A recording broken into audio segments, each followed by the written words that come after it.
What's up, my friends, and welcome into another edition of the Run It Back Podcast. Thanks so much for hanging out with us once again, wherever you find your podcast, whether it's on the audio-only platforms or hanging out with us here on our YouTube channel. Thanks so much for hanging out with us as you do. Tyler Zulli, Frank Klose back with you for another week of Phillies baseball and a couple of series to discuss since the last time that we spoke. A series sweep over the San Diego Padres, 2 out of 3 from the Chicago White Sox, and a series that is currently going on. Splits of the first 2 games between the Phillies and the Toronto Blue Jays, and some good in game 1, some unfortunate, not so good in game 2. We'll break it all down. But before we do that, before we get into any of it, we can kind of just overarchingly say it was a successful end of the week for the Phillies last week, sweeping that series against the Padres. And now, Frank, by the way, just the 4th time that the Phillies have swept out a season series against an opponent that is at least 6 games or more in quite some time. And the last time they did it was against the Colorado Rockies last season, which was just a putrid showing for the Rockies last year. And we talked last week about the Padres are offensively really stagnant, but it's still a good team with names that you would expect to come out of their issues at some point with Machado and Tatis is hitting well, just not hitting home runs, and Cronenworth and all these guys. I thought that was a dominant series win. And then you get into the White Sox series, which I thought was a gutty series win. But before we get into the Blue Jays stuff, back-to-back series wins against 2 teams that, one is expected to be good, one is playing above their weight. But I thought 2 good series and 2 different series wins over the last, week or so. Yeah, I like that they won in different ways. I mean, the Phillies have not to that point really overcome a tough pitching performance, and they did with the White Sox. So, that at least one of the games, it felt like, okay, this is going to be a lot of back and forth, and it ended up being a lot of lead changes. But you felt like for the first time, maybe the Phillies offense was going to come back. Like it seemed like in the atmosphere, the Phillies had something in them, and so I think that was very, very, very important. And they're still winning some of those gutsy, low scoring games. But that's something that they'll need to address. But you got to the end of that White Sox series. Phillies are in wild card spot now. So as it stands today, they are 1.5 behind the Cardinals and firmly in that second wild card spot. The others are a game and a half behind them. So the Phillies are at the point where they're in their playoff spot. Now the question becomes then, all right, what are you going to do about it to make yourself move forward? You bring up the White Sox series and kind of the combative way at which they played. I got done watching that series, and I thought really for the first time, maybe this year, that was a strong offensive performance. And I don't mean just because they scored a lot of runs. I mean, that's always going to help you. But the reason that I thought it was a strong offensive performance is just what you said. They battled back. This team has won on the strength of its pitching staff all year long. Christopher Sanchez has perhaps been the Cy Young favorite, if not the favorite, one of the preeminent Cy Young candidates in the National League. Zach Wheeler's return, for the most part, has been overwhelmingly positive. I know Jesus Luzardo has had some clunkers, but I would say he's been good at least more times than he's been bad. And the top 3 in your rotation have really been your buoys for most of the year. Your bullpen's been really good. I know Juan Duran blew the save last night for his first of the year, but he was 16 for 16 heading into that. Your pitching has been the reason that you're winning. For really the first time this season, it was the offense was the reason that you won that series. Andrew Painter wasn't good in the loss on Saturday. Aaron Nola wasn't good in the one win, and Jesus Luzardo wasn't good in the other win. But they won 2 out of 3 because the offense battled back. Brandon Marsh had a heck of a series. I've really kind of ragged on Adolis Garcia this year. I thought that was one of his stronger series of the 2026 season. JT Realmuto had a pretty solid series. Like, your auxiliary guys were contributors in that series, and it's a big reason as to why, despite the fact your starting wasn't very good, you ended up winning 2 out of 3 against a scrappy bunch. Maybe not the best version of the White Sox when this whole core comes together, but a scrappy bunch of good young players who are probably still punching above their weight. And the one thing we know about that group, they can hit. Yeah, that's their strong point. And honestly, going into game 1, I mean, the Phillies were facing Anthony Kay, a lefty who had a pretty good start to the season. I mean, the Phillies ended up doing pretty well against Anthony Kay, so I thought that was encouraging that they actually showed up against a lefty for the first time. They got 6 runs off of K. He only went 4 innings. And then once you got to that bullpen the first day, you knew that their bullpen would kind of be off kilter the rest of the way. So that was really, really big for them to show up, not just because it was against a lefty, but that they got through the bullpen and a team that did not have that deep a bullpen and were able to carry it forward through the other games.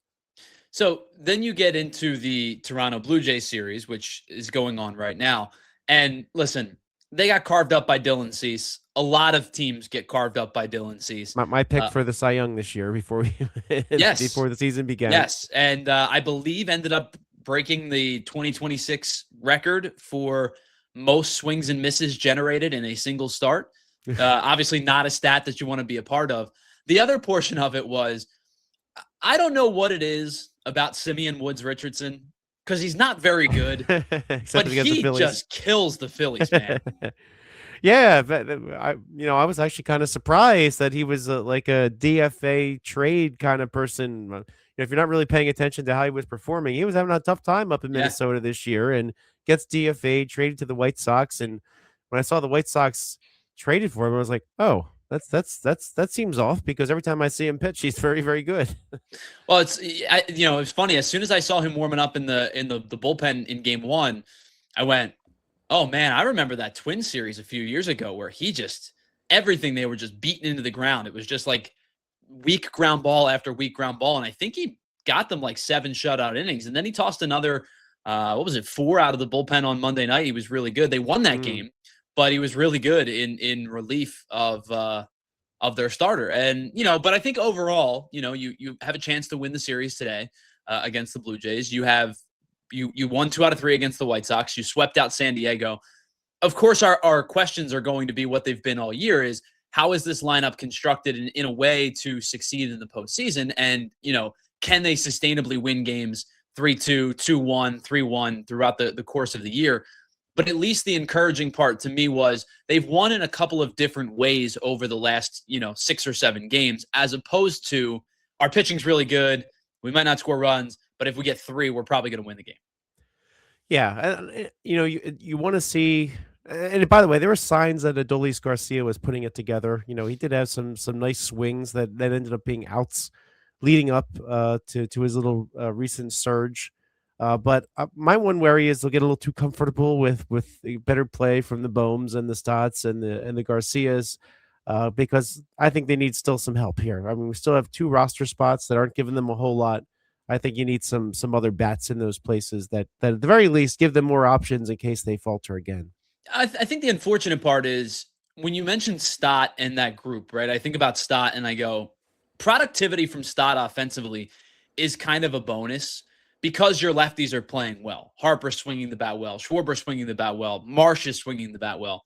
Bowman Garcia is more elevated because the righties aren't swinging the bat well. So anything that you get from those guys, you kind of need on a nightly basis. Now, my thought at this point, until this gets situated or they make a trade or Trey Turner starts to swing the bat better than he has in the first 70 games of the year, it doesn't have to be every guy every night, but it has to be 1 or 2 of them every night if they're going to succeed. So if it's going to be, a night where Adolis Garcia hits a 2-run home run, get a little bit from JT Realmuto, the other ones, the other righties can be, I don't want to say afterthoughts, but can be. If all 4 of them, meaning Turner, Garcia, Bohm, and Realmuto, are all not swinging the bat well at once, it's going to be it's very, very difficult to win a series or to win a game when all of your right-handed pieces are not swinging the bat well. Yeah, agreed. And then, for me, Stott, I think that because there are other lefty bats like Crawford that you kind of have to bury lower, that you just can't bury Stott. So at some point he's got to come through as well. But anyway, very encouraging from him. And of course his glove work's usually pretty good too. Which, by the way, did you see the DRS rankings the other day? I have not checked in a couple weeks. He's like towards the very bottom of DRS. And I'm like, how? Has he been as sharp as he's been the last 2 years when he's been a Gold Glove candidate? Maybe not, but I don't know how he's as low as he is on the DRS rankings. My eyeballs tell me he's a much better defender.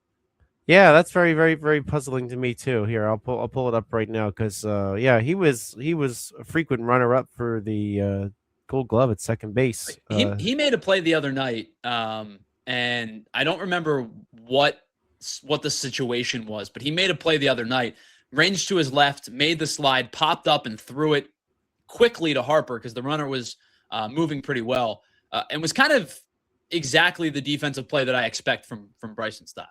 -6, worst on the team. It's crazy. Fascinating. And I know that DRS is kind of part and parcel with positioning, and I think the Phillies are one of the worst defensively aligned teams in baseball, and I think that plays a huge part into why their numbers are so bad on the defensive metrics.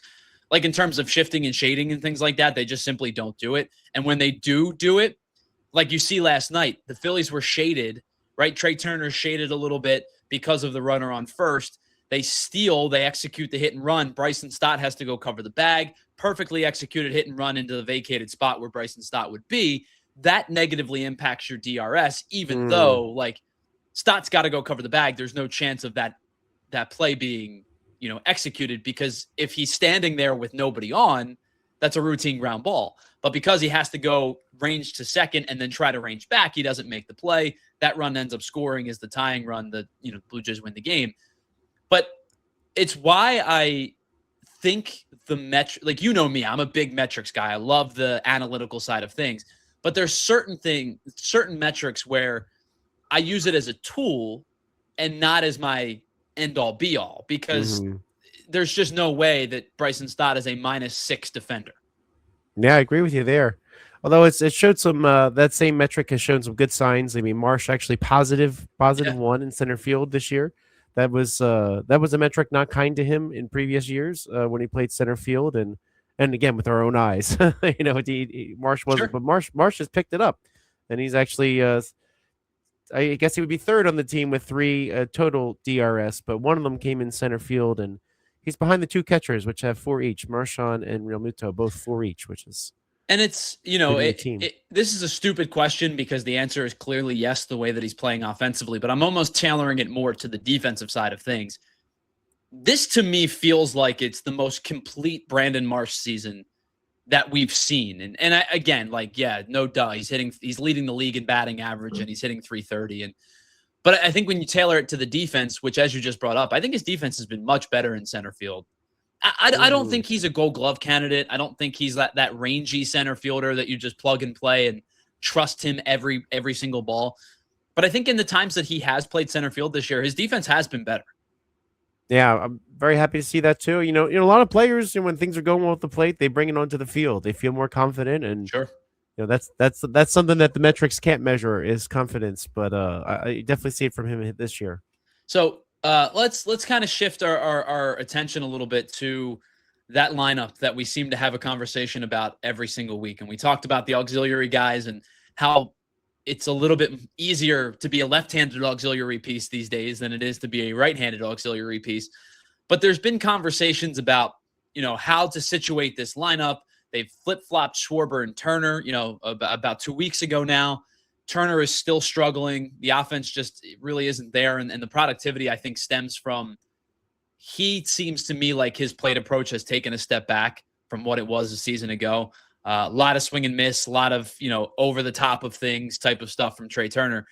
In terms of lineup construction, until we get to the trade deadline or close to it, because I have heard rumors that trades might start earlier this year because of how competitive, especially certain divisions, the National League Central, the American League Central, how the competitive certain divisions are. Until we get to that point, what to you is the balance of not stacking your lefties, but also understanding that the lefties are your best hitters right now? Yeah, the hard thing here is the Phillies are in a situation now where they really need Brandon Marsh concentrated towards the top of the lineup. And your 3 best hitters are going to be Schwarber, Harper, and Marsh. You don't want to put all 3 of them in a row, right? Because another team will just have their top lefty waiting late in the game when you need them to do something, right? So they're in the situation where because the right-handed bats haven't been good enough, Turner included, they're in a situation where Turner is the best of them, and so Turner has to be somewhere in the middle of those 3 lefties. And so they're in the situation where they had this not ideal situation with Kyle Schwarber leading off, which I hate because Schwarbombs don't drive in as many runs if nobody's on. So, but they're kind of stuck. Like, I mean, are you gonna lead Marsh off, but then all of a sudden you have to bump back to 3 and 4, Harper and Schwarber? Do you really want them going that far back? No, Yeah. I mean, do you want to put Harper second and bat Turner third? Like, there's really no good way to do this.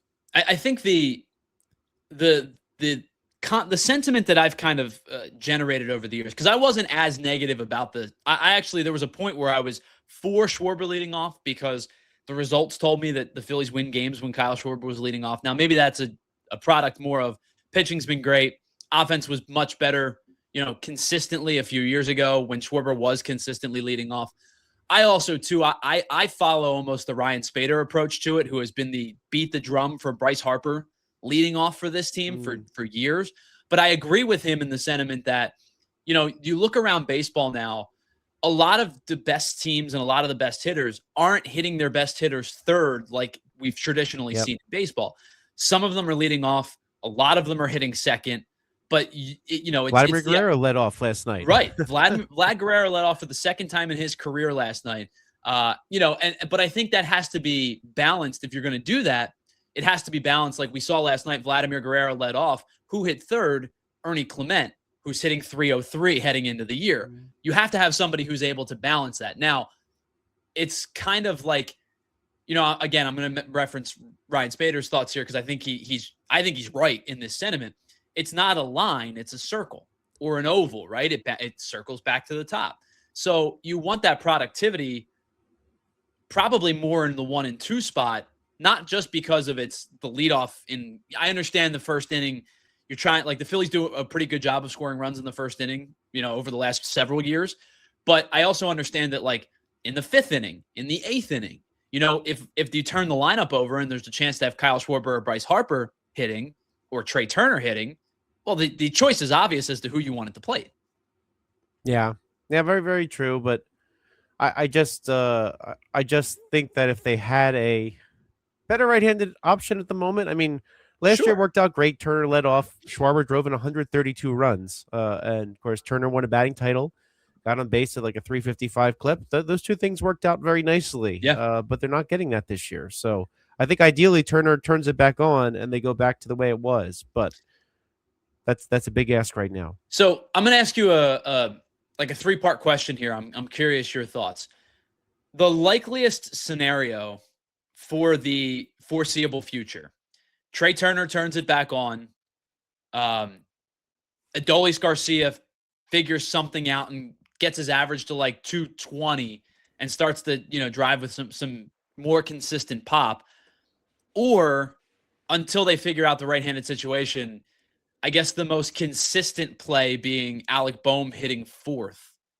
Which of those feels like the likeliest scenario to you? Ugh.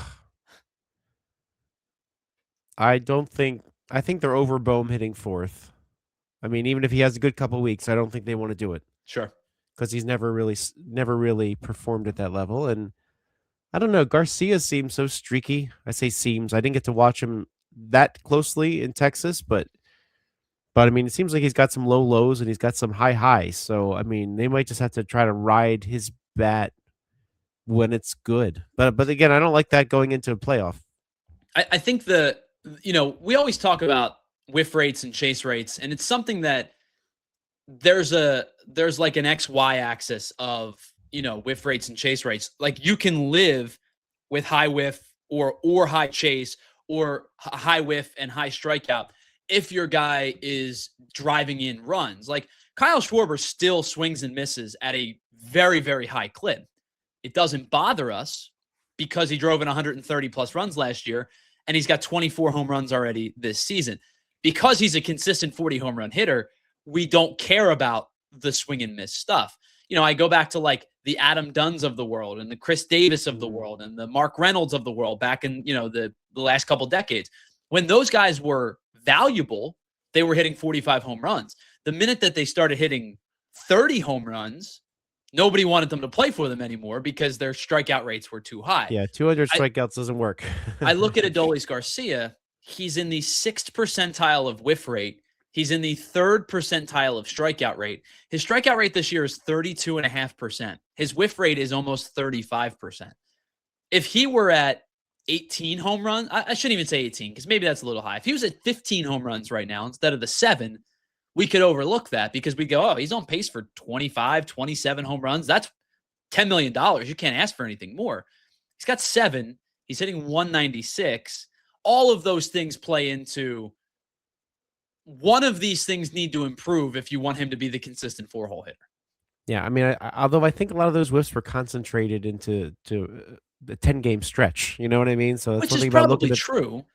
So I mean, I'm more worried about what's going to happen the rest of the way than the bad stretch. If he really did fix his swing, he's making more contact and more solid contact lately. But yeah, his lows are low, and that's the problem with the player with having too many players like that.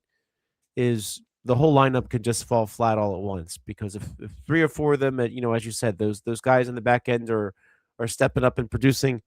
If they're all struggling at once, then the whole team falls flat. I think the unfortunate part right now is they have a bunch of guys who, if you slotted them like a spot or two further down in the lineup, you'd feel better about how the lineup was constructed. Obviously that means you have somebody who can produce in the 4-hole or the 5-hole or whatever it might be. But like if JT's hitting 7th, you're feeling better. Or if Bohm is hitting 6th, you're feeling better. Because of the lack of productivity, the elevated spot in the lineup becomes, more problematic.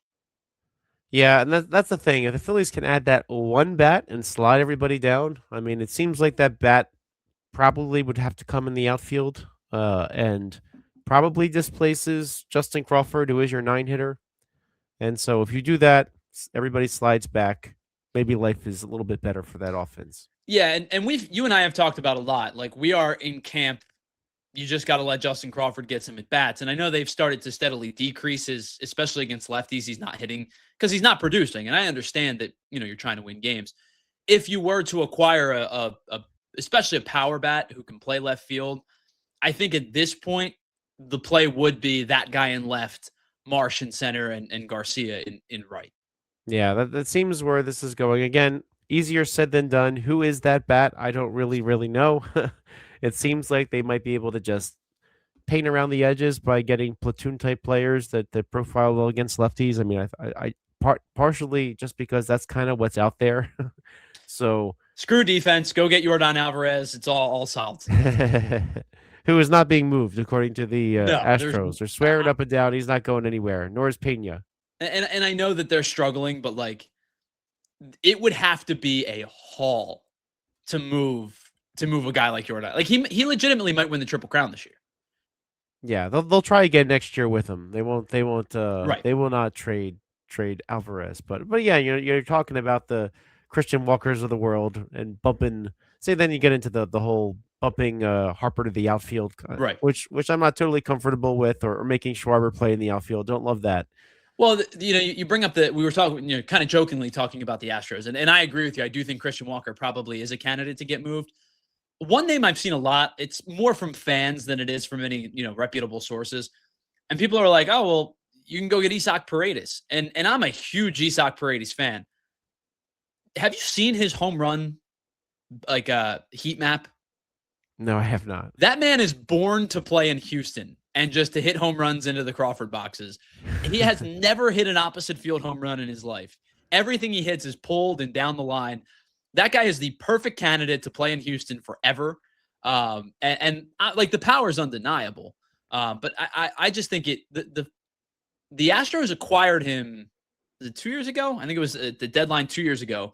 I think he's part of their plan still. Like, I do think the Astros are going to make trades, especially if they continue to play poor baseball. I don't think Paredes is part of it. And as you said, Pena and Alvarez almost assuredly not part of those conversations. Yeah, Paredes, though, the one reason why they might move him is his contract. So I don't know if they're going to try to have conversations with him to try to extend him. I think they would prefer to keep him. Right. But maybe who knows? Maybe they would, as someone who's in his arbitration years and ready to be a free agent after next year, Mhm. maybe they would consider it only if they feel like they can't extend him. All right, so let's talk about a guy who, we talked a lot of positives for the most part about how the offense performed in the White Sox series, but the pitching wasn't particularly good in that series. It's bounced back, obviously. Sanchez and Wheeler will certainly do that to stabilize you. But one guy who really has struggled this year and struggled again in the White Sox series was Andrew Painter. He's now 1-7 with a 6.2 ERA. And you and I talked about Painter at the beginning of the year, where we were totally okay with him kind of taking his lumps along the way and growing and maturing in this process and allowing him to get the innings and continuing to use him on a every fifth day basis, with our expectations being he may be like a 4.5, 4.8 type of ERA guy. Like there's going to be some bumps in the road. I don't think anybody expected these types of struggles from Andrew Painter, where if you go through 50 innings pitched so far this year, I believe he has the 8th worst ERA in baseball amongst pitchers with at least 50 innings. It's been a tough road for Andrew Painter so far this year. Yeah, very, very true. And I mean, now that I'm kind of looking back, it's like, well, did he do anything to earn his rotation spot? I mean, Good question. you thought that you'd give him the month of April. You expected Taijuan Walker to not be as bad as he was, not 9 ERA bad. You thought that Walker, if he was like he was last year, you'd be okay with him taking the 5th spot if necessary. But Sure. he didn't work out. And then you had a situation where pitchers that were free agents, the Phillies were trying to bring in more rotation depth. Excuse me. And they were very like Walker Bueller. They said, "Oh yeah, there's no room for me in that rotation, so I'll go sign with San Diego." So Right. the Phillies were in a tough spot. They really could not add depth, and right now they don't have a whole lot of it. Well, and I think Don Mattingly has already said like they're not skipping his start. I believe he's pitching Friday. I believe is his next scheduled start. Yeah, against some guy in Milwaukee. Maybe you've heard of him. What's the name? No. Oh yeah, I've heard of him before. Yeah, it's gonna be quite the challenge on Friday. He 42 pitches of 101 or more in his last start. Broke a record of the oh, and by the way, threw the hardest pitch ever recorded by a starter in that Oh start. my. Yeah. But to get back to Painter, like I think it's actually a good, we jokingly say it, but I think it's a good transition, a good segue here. To me, the biggest problem that Andrew Painter has faced over really the whole season, but over the last couple of starts specifically, he doesn't trust his fastball at all right now. He's 6'6" or 6'7", and he throws 97, 98 fairly consistently. I know it's a flat fastball. I know the shape isn't particularly strong right now. I know that that's something that, I'm sure Caleb Cotham is working on. But he has the makings of a guy who should want to live and die with his fastball, but instead changes to the auxiliary pitches too much. Now, I'm not going to sit here and say, if a pitch isn't working in an individual start, keep going to it and just get lit up. But against the White Sox, his command was terrible with the fastball. He couldn't feel it at all. He ended up throwing the four-seamer 15 times in that start against the White Sox. He used the slider a lot more. He used the curveball, the changeup. I think he was using the sinker a little bit too. But there's a difference between working around your pitch repertoire that's working on a specific day and not trusting your pitches at all. And I think Painter has almost fallen into a spot where he just doesn't trust his fastball right now.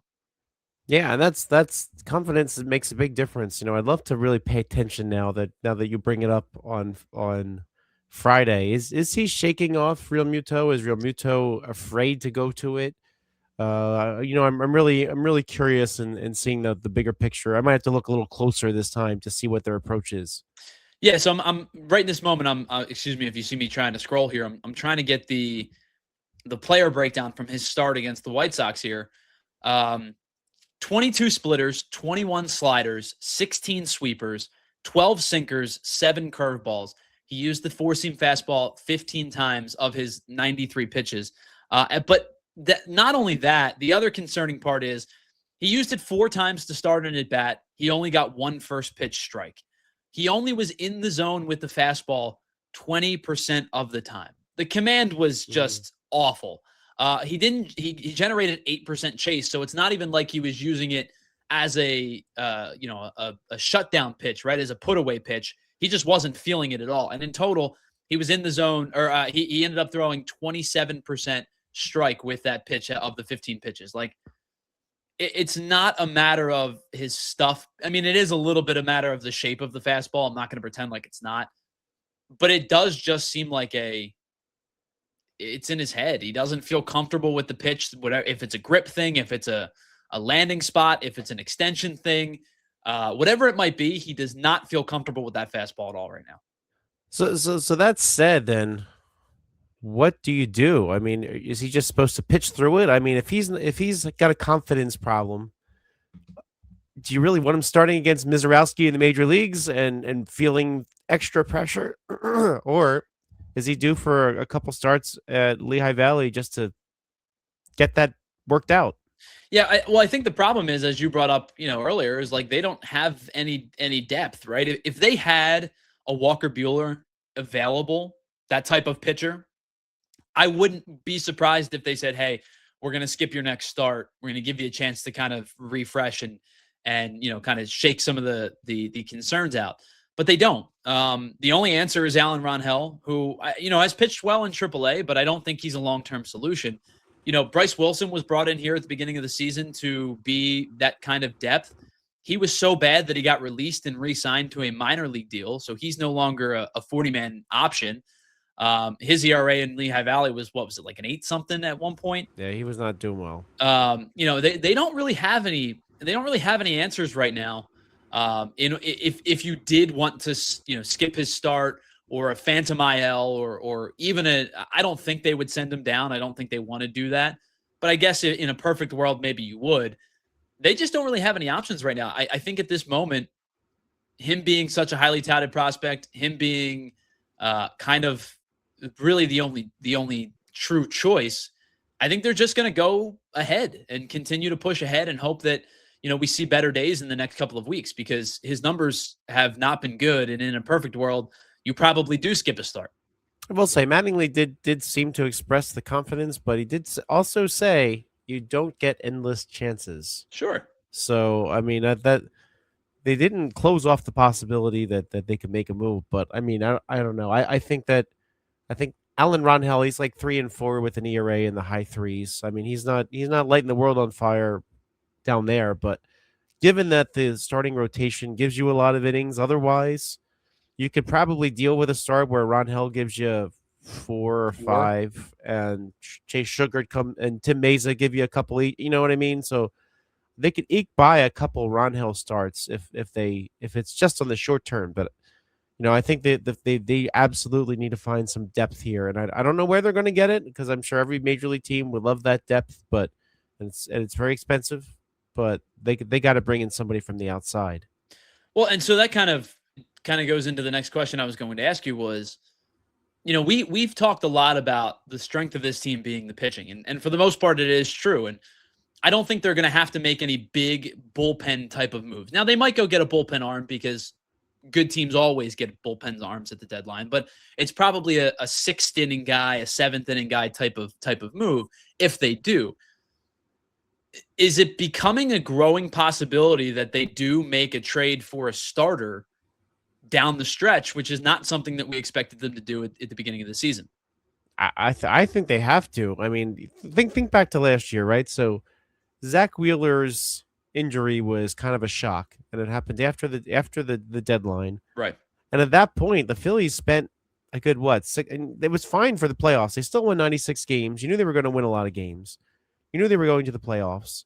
So that 5th spot, they just sort of pieced together down the stretch. I mean, they didn't even necessarily commit the spot to Buehler. It was just kind of like, okay, well, we'll just muddle through. Sure. That was kind of their approach for 6 weeks. I would rather they not do that, especially this year when they're not going to be a division winner. I think we can say that with a decent amount of confidence at this point that they're probably a wild card team.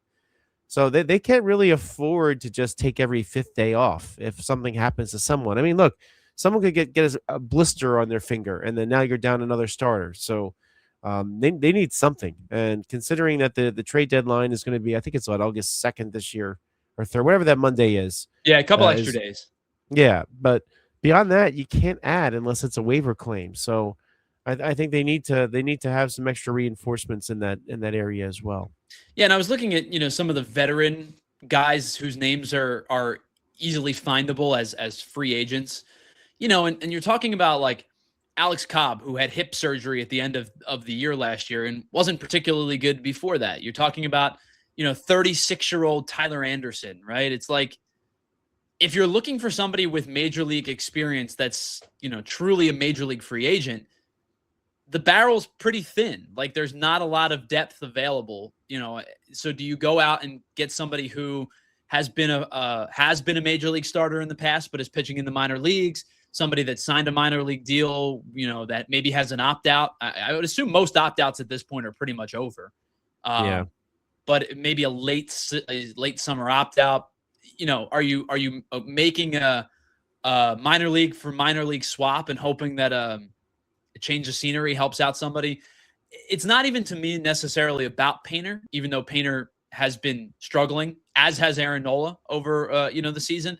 But to me, it's more about just like, if you have to break glass in case of emergency, you don't have many options. Yeah, and that's going to be what makes a difference, I think, for a lot of teams. Is they might be able to get by with their major league roster, but then who's the next man up? And right now, that's not something the Phillies can really answer. Right, and I think that is not something we expected, but I do think that there is a chance that they go and make a move on top of whatever bat that they acquire. But I think that pretty much covers everything that we needed to get into. Anything else you wanted to dive into before we close this one out? I would just like to add, I'd like to see a little bit more Stuart Burrow. I mean, they brought him up. I just want to see him. That's all. Hasn't played. Played a little bit defensively last night. Hasn't played very much over the last couple of weeks. I'd love to see him just get some right-handed at bats against some lefties. I mean, if they're going to go that route, I'd rather see him over Sosa just a couple days. Just to see what's that's going on. the guy I was going to bring up was not Sosa as the utility infielder, but Sosa got a start in left field a couple days ago, and I wonder, is that they like Sosa's bat better, and you need, and I know he's only hitting, right about the Mendoza line this year. Yeah. It's been a down offensive year for Edmundo Sosa, but that to me just says they want somebody with a chance to put the ball in play, even if he's struggling a little bit offensively. Yeah, I want to see Burrow. He's here. Don't waste the roster spots. I mean, they already have a third catcher they don't need. So why not use him? That's all. We'll see what happens. Maybe he'll get a run in the next couple of days. They'll start him against Jacob Mizorowski. That's what. Yeah, there you go. That's his entry. Good luck, kid. But that's going to pretty much wrap things up for this edition of the Run It Back podcast. If you're watching on YouTube and you aren't subscribed, please consider hitting that subscribe button and smash the thumbs up like button on your way out. If you're listening on our audio-only platform, leave a 5-star review for us as well. We'll be back next week for another conversation surrounding the Phillies as they continue their push towards the end of the first half and near towards the All-Star break. The Phillies have a chance to wrap up this series with a series win against the Blue Jays tonight before a weekend series against the Brewers this weekend. So for my partner, Frank Klose, I'm Tyler Zulli saying thanks so much for hanging out with us, and we'll talk to you next week right here on the Run It Back podcast. See